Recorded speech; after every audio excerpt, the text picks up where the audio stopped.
जी बोल जमहूर के साथ मैं हूं कफील अहमद और आज हम बात करेंगे बजट स्पेशल जो कि 2026-27 के लिए पेश किया जाना है। माली साल के लिए क्या इकदाम होने जा रहे हैं IMF की टीम पाकिस्तान में, और मज़ीद टैक्सेस आज जो है वो किए जाने की बात की जा रही है, लेवी बढ़ाने की बात की जो है वो की जा रही है, आवाम पे मज़ीद बर्डन जो है वो आयद होने जा रहा है, और बहुत सारे खदशात और तहफ़्फ़ुज़ात जो कि बिज़नेस कम्यूनिटी को हमेशा से रहते हैं, उन तमाम चीज़ों पर बात करेंगे। चलते हैं बिज़नेस कम्यूनिटी के पास और जानते हैं कि बजट प्रपोजल जो दी गई थी FPCCI ने, कराची चैम्बर ने, क्या उनका कुछ होगा, उस पर अमल दरामद होगा या नहीं।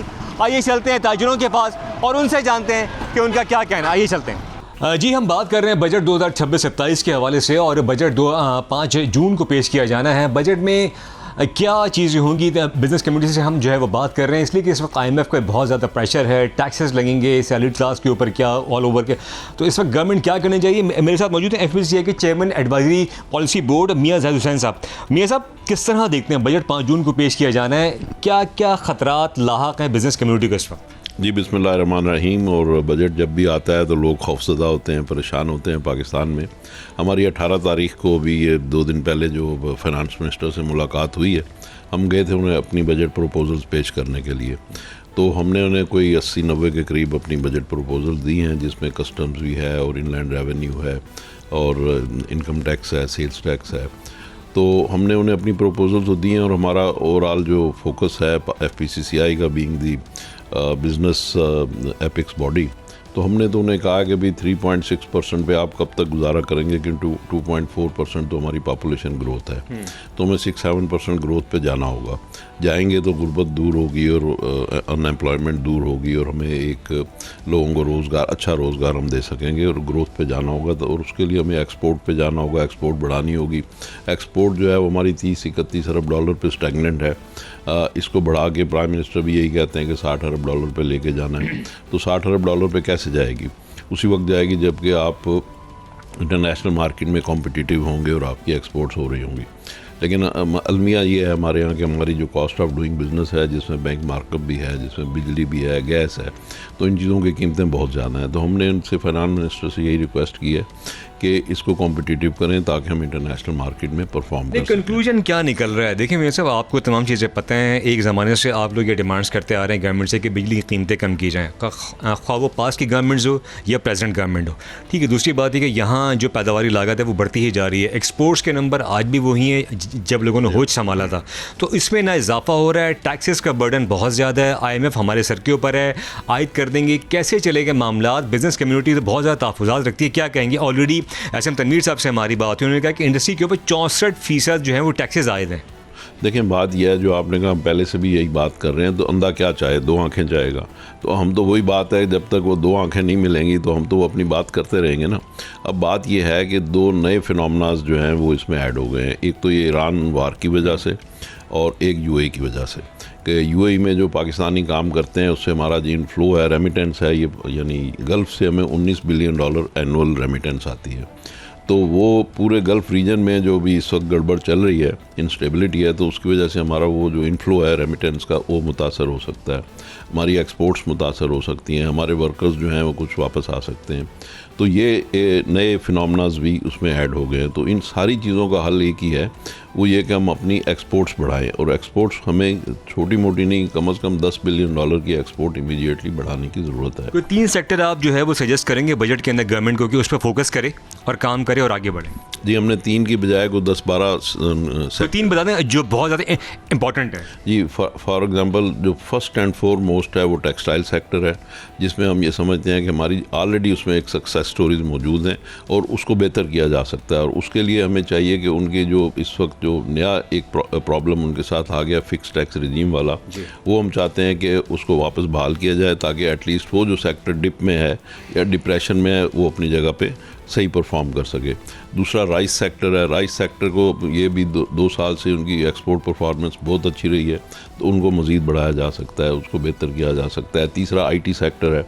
IT सेक्टर में हम उन्होंने कहा कि जो हर साल आप उसमें वो 0.25% जो उनके ऊपर टैक्स है, वो हर साल उसको आप 1 साल के लिए एक्सटेंड करते हैं, उसको कम से कम 10 साल के लिए एक्सटेंड करें, ताकि उसमें ह्यूज इन्वेस्टमेंट आ सके। इस मझधार के इस तमाम दौर के अंदर आप समझते हैं कोई मस्बत चीज़ आ सकेगी होगी बजट में, या रूटीन हो चीज़ें होंगी और उसके अलावा मज़ीद बर्डन होगा? देखिए, मैं समझता हूँ कि इस वक्त गवर्नमेंट की मजबूरी है, IMF की भी मजबूरी है कि पाकिस्तान को इस मॉडल पे लेके जाएं कि जो सस्टेनेबल मॉडल हो। ये जो मॉडल हमारा पिछले 4 साल से चल रहा है, ये सस्टेनेबल मॉडल अब आइंदा आने वाले दिनों में नहीं है, क्योंकि पिछले 3-4 साल में तो उसकी ज़रूरत थी कि हम कंसोलिडेट करें। अब कंसोलिडेशन के बाद अब जो फर्दर डिप्लीशन आ रही है, उसको कोप अप करने के लिए हमें कुछ ग्रोथ मॉडल पे जाना होगा। तो चाहे IMF हो, चाहे मैं हूँ, चाहे आप हो, चाहे गवर्नमेंट हो, कोई भी हो, अब ज़रूरत इस चीज़ की है कि हम इसमें 10-12 अरब डॉलर इकॉनमी में मज़ीद इंजेक्ट करें। इंजेक्ट तो करें मियाँ साहब, सादा सा सवाल, आवाम पर बर्डन होने जा रहा है बजट के अंदर। देखिए, अवाम का जहाँ तक ताल्लुक़ है, अवाम तो ज़ाहिर है कि पिसना तो एंड में जाके जो है वो अवाम नहीं है, और अवाम के लिए इनके पास सिर्फ एक ही फार्मूला है, बेनज़ीर इनकम सपोर्ट प्रोग्राम, ठीक है। और वो चाहते हैं कि जी जो उसमें बहुत ही ज़्यादा गरीब लोग हैं उनके लिए 14,000 से बढ़ा के उसको 17,000 रुपये कर दें पर मंथ। तो बात यह है कि ये तो वो बात है कि हम उनको फ़िश पकड़ना क्या होता है वो सिखाना चाहिए हमें, तो ना कि उसको उनको बैगिंग के ऊपर हम लगा। बिजनेस कम्युनिटी भी ज़्यादा खुश नहीं होगी, आप समझते हैं फिर ये तमाम चीज़ें होंगी? नहीं, मैं बहुत होपफुल हूँ कि जो हमारी गुफ्तगू हुई है और जो मैं समझता हूँ कि देखें, एक इंटरेस्ट होता है किसी पॉइंट पे कन्वर्ज करने का कि हमारा गवर्नमेंट का IMF का मुफाद कहाँ इकट्ठा हो रहा है। ठीक है। वो इकट्ठा ये हो रहा है कि 10-12 अरब डॉलर पाकिस्तान की इकॉनमी में आना है, चाहे कहीं से भी आए। ठीक है। और उसके लिए आपको कुछ ना कुछ एक्सपोर्ट, कुछ ना कुछ फैसिलिटेशन, कुछ ना कुछ पब्लिक सपोर्ट, इसके ऊपर आपको जाना पड़ेगा। इसके बगैर कोई हल नहीं, इसके बगैर गुजारा नहीं है। मेरे साथ मौजूद थे मियाँ जाहिद हुसैन साहब, जिनका कहना है कि हुकूमत को ऐसे स्टेप्स लेना होंगे जो कि बजट तो है, यकीनन IMF के साथ है, बर्डन तो होगा और इसका इम्पैक्ट जो है वो आवाम क्या, बिजनेस कम्युनिटी सब पर होगा, लेकिन फौरी तौर पर गवर्नमेंट को कुछ ऐसे स्टेप्स लेने होंगे तो 10 से 12 अरब डॉलर की एक्सपोर्ट्स को फौरी तौर पर ऐसे इकदाम करने को जो उसमें इंजेक्ट किए जाएँ और बढ़ाया जाए, ताकि क्योंकि मुल्क अगर एक्सपोर्ट करेगा तो ही मामलात आगे चलेंगे, वरना ये मामलात जिस तरह ग्रेजुअली चलते आए हैं गुज़िश्ता कई बरसों से, उसी तरह चलते रहेंगे और आवाम पे बर्डन जो है वो बढ़ता जाएगा। मज़ीद भी लोगों से बात करेंगे बजट के ऊपर कि उनका क्या कहना है, और आम लोगों से भी बात करेंगे जो ये इस वक्त है, क्या बजट उनके लिए कुछ है या नहीं है। तो आइए चलते हैं और जानते हैं। जी, बात हो रही है बजट 2026-27 के हवाले से। तहफ़्फ़ुज़ात क्या हैं, IMF का बर्डन, प्रेशर, टैक्सेस का आयद होना, बिज़नेस कम्युनिटी के तहफ़्फ़ुज़ात क्या हैं, और इस मरतबा बजट कुछ मुख्तलिफ होगा। मेरे साथ मौजूद हैं FPCCI के नायब सदर अमान पराचा साहब। आप इस्लामाबाद गए, वज़ीर ख़जाना से मुलाकात हुई, क्या रूटीन की मुलाकात थी या कुछ होने जा रहा है, कुछ तहफ़्फ़ुज़ात दूर होंगे, या जो आपने अपने प्रपोजल्स दिए हैं उसके अकॉर्डिंगली बजट आएगा? बहुत शुक्रिया आपका कफ़ील। देखें, हम गए थे बेसिकली उनको अपने प्रपोज़ल पेश करने के लिए, तो हमने उनको प्रपोज़ल दिए और हमारी एक मीटिंग हुई उनसे, और हमने जो की पॉइंट्स थे वो भी डिस्कस किए, जिनमें सुपर टैक्स था। हम चाह रहे थे कि सुपर टैक्स को हटाया जाए और टेक्सटाइल जो फाइनल रजीम पहले था उसको बहाल किया जाए। उसके अलावा हमने IT पे प्रपोज़ल दिए, हमने SMEs पे प्रपोज़ल दिए, हमने सैलरी क्लास को प्रपोज़ल दिए कि उनकी जो बहुत ज़्यादा टैक्सेशन है, जो कि मुलाज़म पेशा अफराद हैं, उनके लिए हमने कहा ख़ुसूसी रिलीफ दिया जाए। तो जनरली काफ़ी प्रपोज़ल हमने दिए हैं। आप देखें रिज़ल्ट क्या आता है कि ये एक्सेप्ट करते हैं कि नहीं। माजी में तो आपके जो जितनी प्रपोजल्स होती हैं, माजरत के साथ अगर मैं ये लफ्ज़ कहूँ कि वो रद्दी की टोकरी में चली जाती हैं, इस मरतबा भी वही होने जा रहा है या कुछ तब्दीली आपको मुतवक्के है? बिल्कुल क्लियर बताइएगा। देखें जी, आप बिल्कुल सही कह रहे हैं। अगर इन्होंने हमारी प्रपोज़ल नहीं माने तो एक 78 साल के बाद एक और साल भी गुजर जाएगा और पाकिस्तान माशी तौर पर तब्दील नहीं होगा। ये मैं आपको अभी बता रहा हूँ। आपको स्टेक होल्डर की बात सुननी होगी, उसके अलावा किसी तौर पर भी हम आगे नहीं जा सकते। जिस सेक्टर के मसाइल हैं वो सेक्टर ही खूब जानता है कि उसको कैसे हल करना है। आप ड्राइंग रूम में बैठ के उस सेक्टर के मसाइल हल नहीं कर सकते। आप एक उसके ऊपर इम्पोज कर देते हैं टैक्स, तो वो नहीं कलेक्ट हो पाता। हमारे साहब सैलरी क्लास इस वक्त जो है वो पाकिस्तान में सबसे ज़्यादा टैक्स बेयर कर रही है और टैक्स पे कर रही है, यानी कि इवन के जो रिटेलर्स हैं और होल सेलर्स हैं और जितने लोग हैं ऐसे, उनसे कहीं ज़्यादा। तो आपकी इस गुफ्तगू के दौरान उन पर कोई बात हुई, कोई उन्होंने कॉन्क्रीट आंसर किया आपको? देखिए, बात तो हमने पूरे प्रपोजल में उसको थॉरली डाला हुआ था कि भी इस पर एक्स्ट्रा बर्डन डल रहा है और जो इसको हालात हैं, जो महंगाई है, जो इन्फ्लेशन है वो फिर बढ़ रही है और आपको पता है पेट्रोल की प्राइसेस और बिजली की प्राइसेस वो एक आम आदमी अफोर्ड नहीं कर रहा। तो हमने उनको बहुत ज़्यादा एक मतलब ज़ोर दे के बात बोली है कि इसको रिलीफ देना बहुत ज़रूरी है सैलरी क्लास को भी, और उसके साथ जनरली आम आवाम के ऊपर भी बहुत ज़्यादा इंसेंटिव हमने इनको प्रपोज़ किए हैं। अगर ये नहीं मानेंगे तो फिर सर वही बात होगी कि पाकिस्तान माशी तौर पे तरक्की नहीं कर अच्छा, पाएगा। ग्राउंड रियलिटीज़ पे कुछ एक सवाल मैं करूँ जो देखें आपके सामने मशरक़ वस्ती की जंग, पेट्रोल डीजल आसमान पर है, इंटरनेशनल मार्केट कहाँ स्टैंड कर रही है।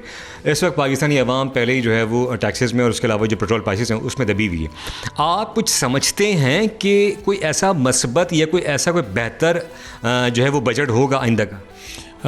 इस वक्त तक तो उम्मीद नज़र नहीं आ रही कि कोई मुस्बत बजट होगा, क्योंकि वो IMF की बात करते हैं कि उनका बहुत ज़्यादा इन्फ्लेशन है, इन्फ्लुएंस है हमारे ऊपर और हम उसको नहीं बना सकते जैसे आप लोग चाहते हैं। लेकिन देखें, जब तक अगर आप बिज़नेस कम्युनिटी के मसाइल हल नहीं करेंगे तो पाकिस्तान तरक्की नहीं कर पाएगा। देखें, इस वक्त सबसे बड़ी ज़रूरत यह है कि जो इन्वेस्टमेंट हमारी बाहर गई हुई है उस पर ऐसा इंसेंटिव दें कि पाकिस्तान में वो वापस आ जाएँ और एक ऐसे फ्रेंडली माहौल बनाएं जिससे कि यहाँ पे हर आदमी इस कारोबार कर लेकिन मतलब कहा यह जा रहा है कि मज़ीद टैक्सेस लगाए जा रहे हैं अरबों रुपए के, वो टैक्सेस लगेंगे तो फिर क्या होगा? शॉर्टफॉल होगा और क्या होगा। जैसे अभी शॉर्टफॉल हुआ है, फिर शॉर्टफॉल होगा और ये एक जो चल रही आ रही है प्रैक्टिस, ये फिर प्रैक्टिस चलेगी जब तक आप बैठ के बात नहीं हमसे करेंगे कि किस सेक्टर से कैसे टैक्स वसूल हो सकता है। ये शॉर्टफॉल चलता रहेगा।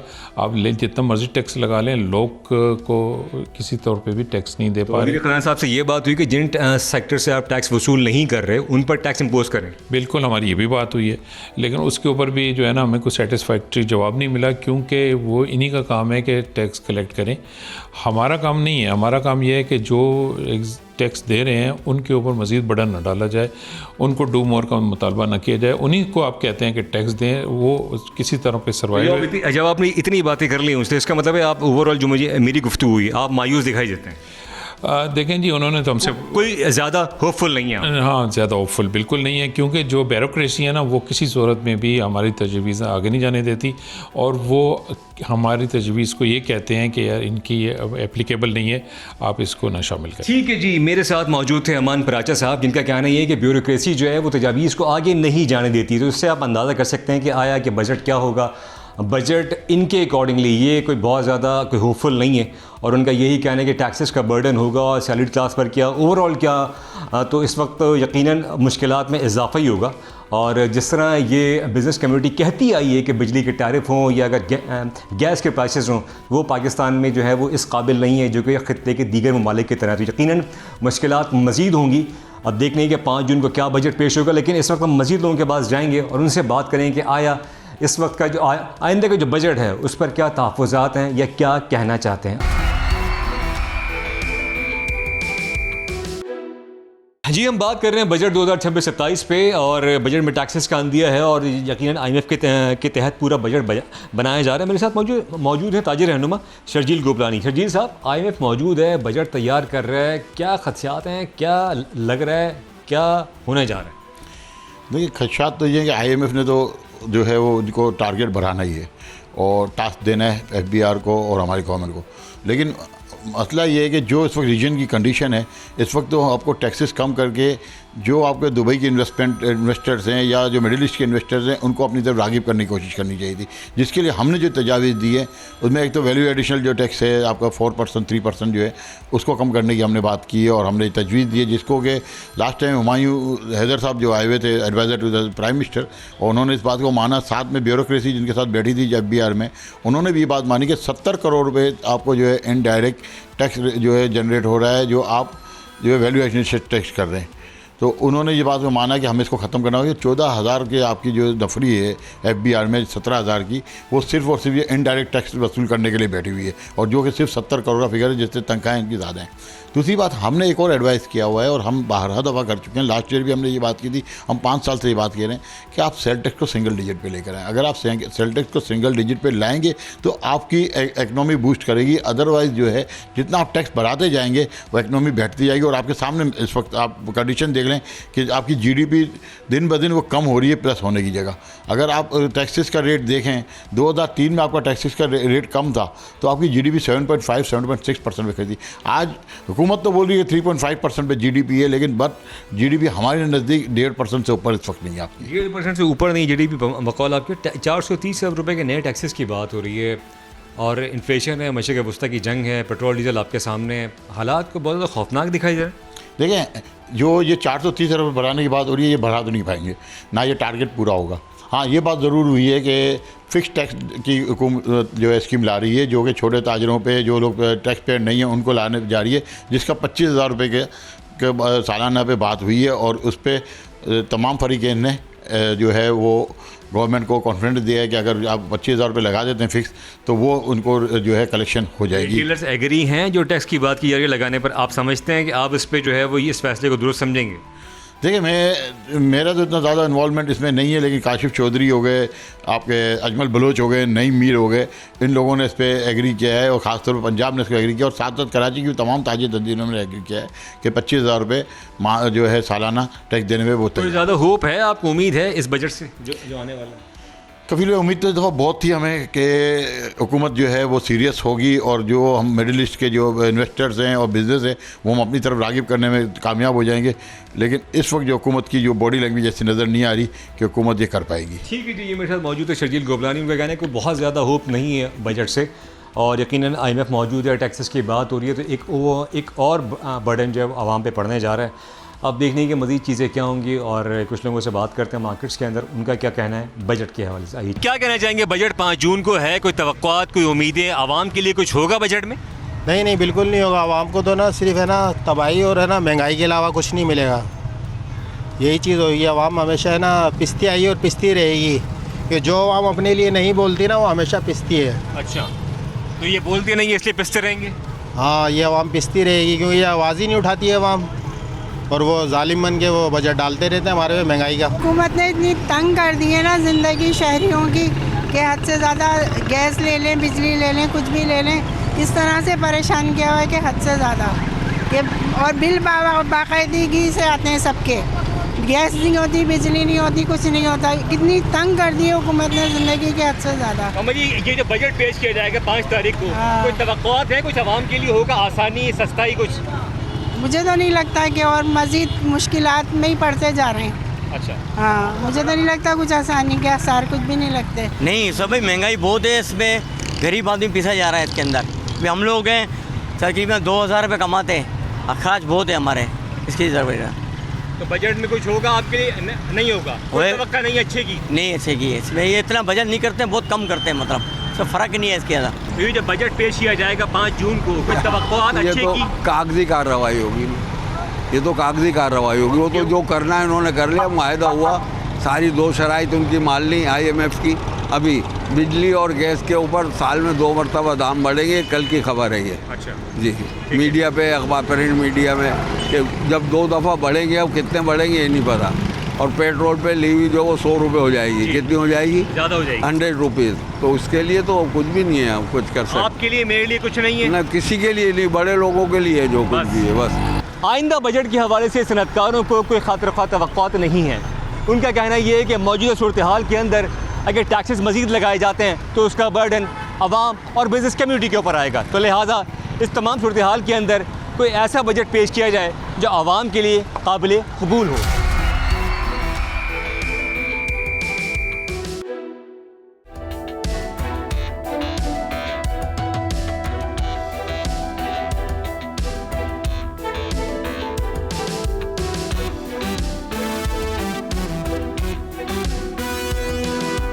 अस्सलाम वालेकुम नाज़रीन, बोल जमहूर के साथ मैं हूं आपका मेज़बान लाहौर से अफजाल अब्बासी। आज के प्रोग्राम में हम आपको सफारी ज़ू के उस एरिया की सैर करवाएंगे जहां पर शेर जो हैं वो आज़ाद, जबकि विज़िटर्स जो हैं वो कैद होते हैं। आइए चलते हैं सफारी ज़ू।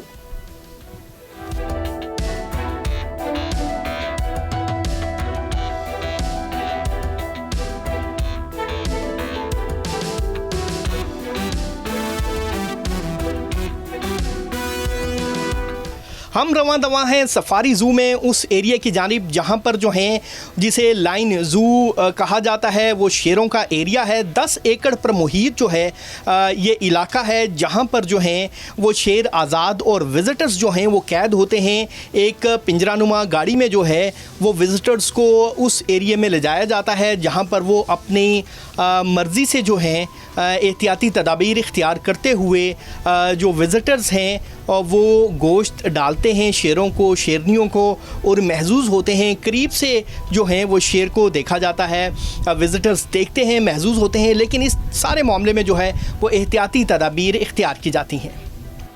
इस वक्त मैं मौजूद हूँ सफारी ज़ू में और ये वो इलाका है जहाँ पर जो विज़िटर्स हैं वो कैद होते हैं और शेर जो हैं वो आज़ाद होते हैं। मेरे कैमरामैन इखलाक अगर आपको दिखा सकें तो ये वो एरिया है जहाँ पर शेर जो हैं वो इस एरिया में आज़ाद घूमते हैं, जो जबकि जो विज़िटर्स हैं वो इस पिंजरे में जो है वो अंदर उनको लाया जाता है इस एरिया में, और यहाँ पर इनको जो है वो विज़िटर्स की जानिब से ख़ुराक भी फ्राहम की जाती है। महकमे वाइल्ड लाइफ के लोग हमारे साथ मौजूद होते हैं, विज़िटर्स के साथ मौजूद होते हैं। अभी नवीद साहब हमारे साथ हैं। नवीद भाई आइएगा, बताइएगा क्या तरीक़ाकार होता है, क्या पैटर्न होता है जब जो शहरी हैं या विज़िटर्स हैं जब उनको यहाँ पर लाया जाता है? ये सर जी यही होता है कि ट्रैक से नीचे गाड़ी ना जाए, ये लोगों को हम साथ आते हैं उनके कि बाकायदा के गोश्त डालते हैं कि किसी को नुकसान ना हो सके, यही होता है। और ये गाड़ी देख लीजिए आपके सामने है कि सेफ़ है, सारा कुछ मेंटेन है, हर चीज़ प्रॉपर तरीके से हर चीज़ होती है यहाँ पर।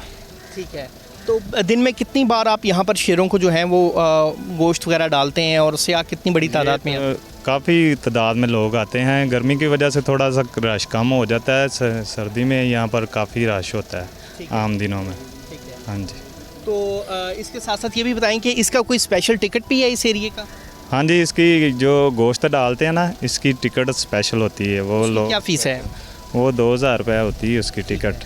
2000 रुपया उसका टिकट है, ये सिर्फ गोश्त डालने का। तो अभी आप बोल जमहूर के नाज़रीन को शेरों को जो है वो गोश्त डालता हुआ दिखाएंगे ज़रा। नाज़रीन आप हमारे साथ जुड़े रहिएगा, देखिएगा कि ये इस वक्त जो है शेरों को बुलाया जा रहा है। नवीद साहब जो हैं वो गोश्त डालने के लिए शेरों को बुला रहे हैं और बड़े करीब जो हैं वो शेर आता है और उसको फिर खुराक डाली जाती है। मेरे कैमरामैन इखलाक आपको दिखाएंगे अभी ये शेर मज़ीद करीब आएगा। ये देखें अब ये जो शेर है इसको ये गोश्त यहाँ पे डाला जा रहा है। इस तरह विज़िटर्स जो हैं वो गोश्त डालते हैं और कितनी करीब से हम आपको दिखा रहे हैं कि शेर और हम जो हैं वो बिल्कुल आमने सामने, हमारे कैमरामैन इखलाक और ये शेर बिल्कुल आमने सामने। मैं इनके साथ मौजूद हूँ इनका हौसला बढ़ाने के लिए, क्योंकि शेर का एक खौफ तो होता है। और इस वक्त हम इस केज में मौजूद हैं जहाँ पर विज़िटर्स जो हैं वो जो शेर है उसको गोश्त जो है वो सर्व किया जाता है। ये देखें मेरे कैमरामैन इखलाक अगर आपको दिखा सकें तो इस केज के ज़रिए ये जो खिड़की है यहाँ से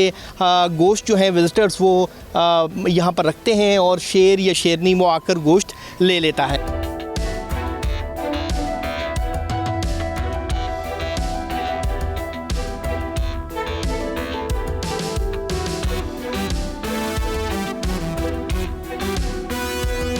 ये बब्बर शेर है और ये बिल्कुल इस वक्त खिड़की में आया है गोश्त खाने के लिए। नवीद साहब ने इसको गोश्त डाला है।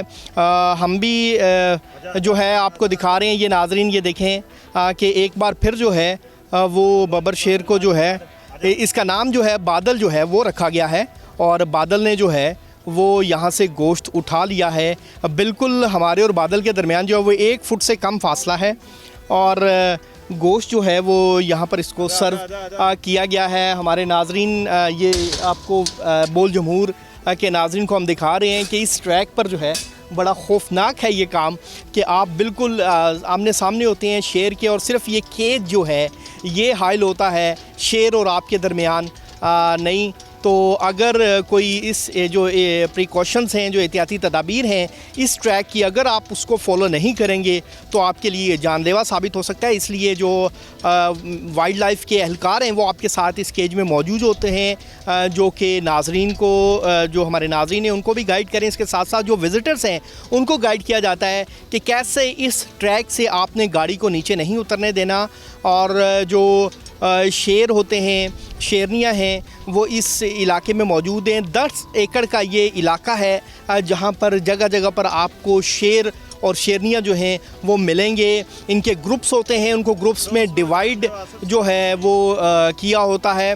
विज़िटर्स हैं वो बहुत बड़ी तादाद में आते हैं क्योंकि हर किसी का ये ड्रीम होता है कि वो शेर को बिल्कुल करीब से देखे और इससे ज़्यादा करीब से आप कभी भी नहीं देख पाते रियल लाइफ में। और ये एक बड़ा ज़बरदस्त ट्रैक जो है वो सफारी ज़ू में बनाया गया है, जहाँ पर शेर और विज़िटर्स जो हैं वो आमने सामने होते हैं, और सिर्फ ये केज जो है वो ये आप और शेर के दरमियान जो है सिर्फ ये जंगला जो है वो महफूज रखता है।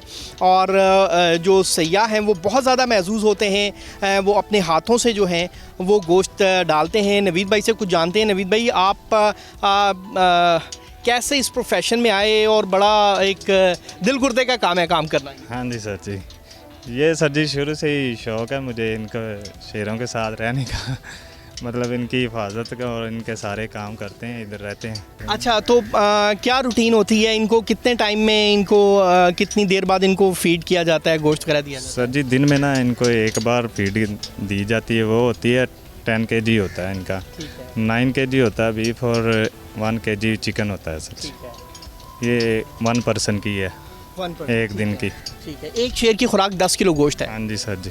ठीक है, और उसके अलावा जो विजिटर्स आते हैं वो अलग से हैं? हाँ जी, विजिटर जो आते हैं वो फीडिंग जो करवाते हैं लोग, फिर उनके साथ हम आते हैं। ऐसे वो फीडिंग इनकी बोनस है? हाँ जी, वो इनकी बोनस है। आपने 10 किलो खिलाना ही खिलाना? हाँ जी, वो डेली बेसिस पर ना हम इनको डालते हैं। ठीक है, और विजिटर्स जो हैं वो अलग से फिर आके सर्व करते हैं? हाँ जी सर जी, वो जिनको होता है वो फिर टिकट स्पेशल करवाते हैं। ठीक है, और फिर होता है हम ना इधर साथ आते हैं उनके और फीडिंग करवाते हैं।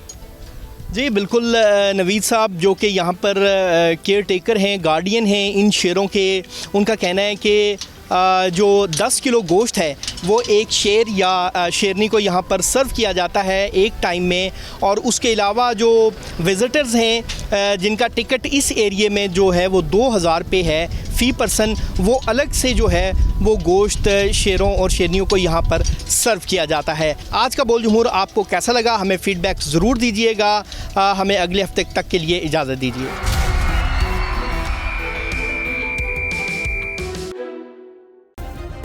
सब्सक्राइब करें और बेल दबाएं ताकि कोई खबर रह न जाए।